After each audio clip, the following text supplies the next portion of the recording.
আসসালামু আলাইকুম। আজকে স্কেটিং ক্লাসে যাওয়ার পরে আমার আজকে ছিল মাছরাঙ্গা টেলিভিশনের আমার ইন্টারভিউ ছিল। তারপর আমার ইন্টারভিউ নিল, আমার নাম জিজ্ঞেস করলো, আমি কোন ক্লাসে পড়ি, আমার শখ কী, স্কেটিং করে কোথায় যাওয়ার, এগুলো আমি বললাম।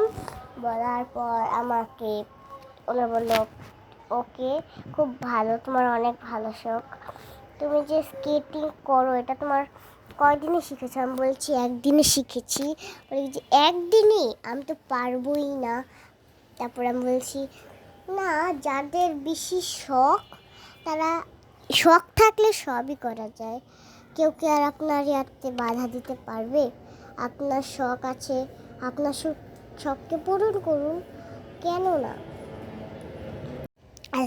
আর তারপর আমি বললাম যে আমাকে আমার দাদা ভর্তি করেছে, আমার শখ ছিল স্কেটিং করার, অনেক শখ। তারপর আমার দাদা আমাকে ভর্তি করেছে। তারপর আমার জুয়েল স্যারের কথাও বললাম, শখ স্যারেরও, তারপর আমার জুম্মন স্যার, তারপর হলো গিয়ে আমার স্যার, হৃদয় স্যার, আর এটা হলো আমাদের সবচেয়ে বড় স্যার মাসুদ স্যার, উনি। আর আমরা খাওয়া দাওয়া খেতে অনেক সকালবেলা উঠে গিয়েছি না, তার জন্য আমাদের আর খাওয়া হয়নি। বৃষ্টির কারণে আমরা আবার আটকেও পড়ে গিয়েছিলাম সবাই। তারপর সবাই আবার নাস্তা করে নিলাম, তার জন্য সবাই অনেক মজা করেছি সবাই, আমাদের স্কেটিংয়ের।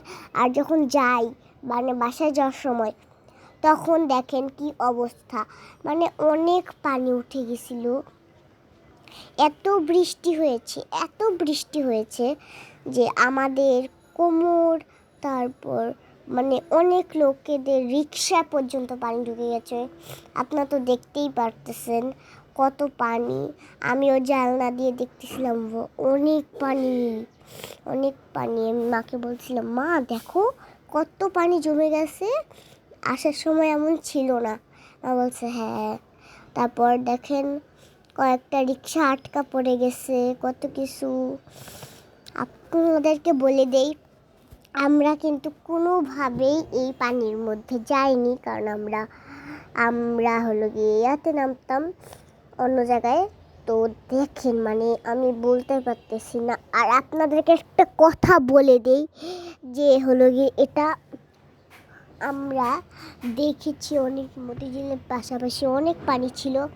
আর সবাই বাসওয়ালারা বলতেছিল, আপনারা এত স্পিডে চালান কেন, ঢেউ উঠতেছে কেন, আমাদের দোকান সব চলে গেল। দোকানপাটের অবস্থা অনেক খারাপ ছিল।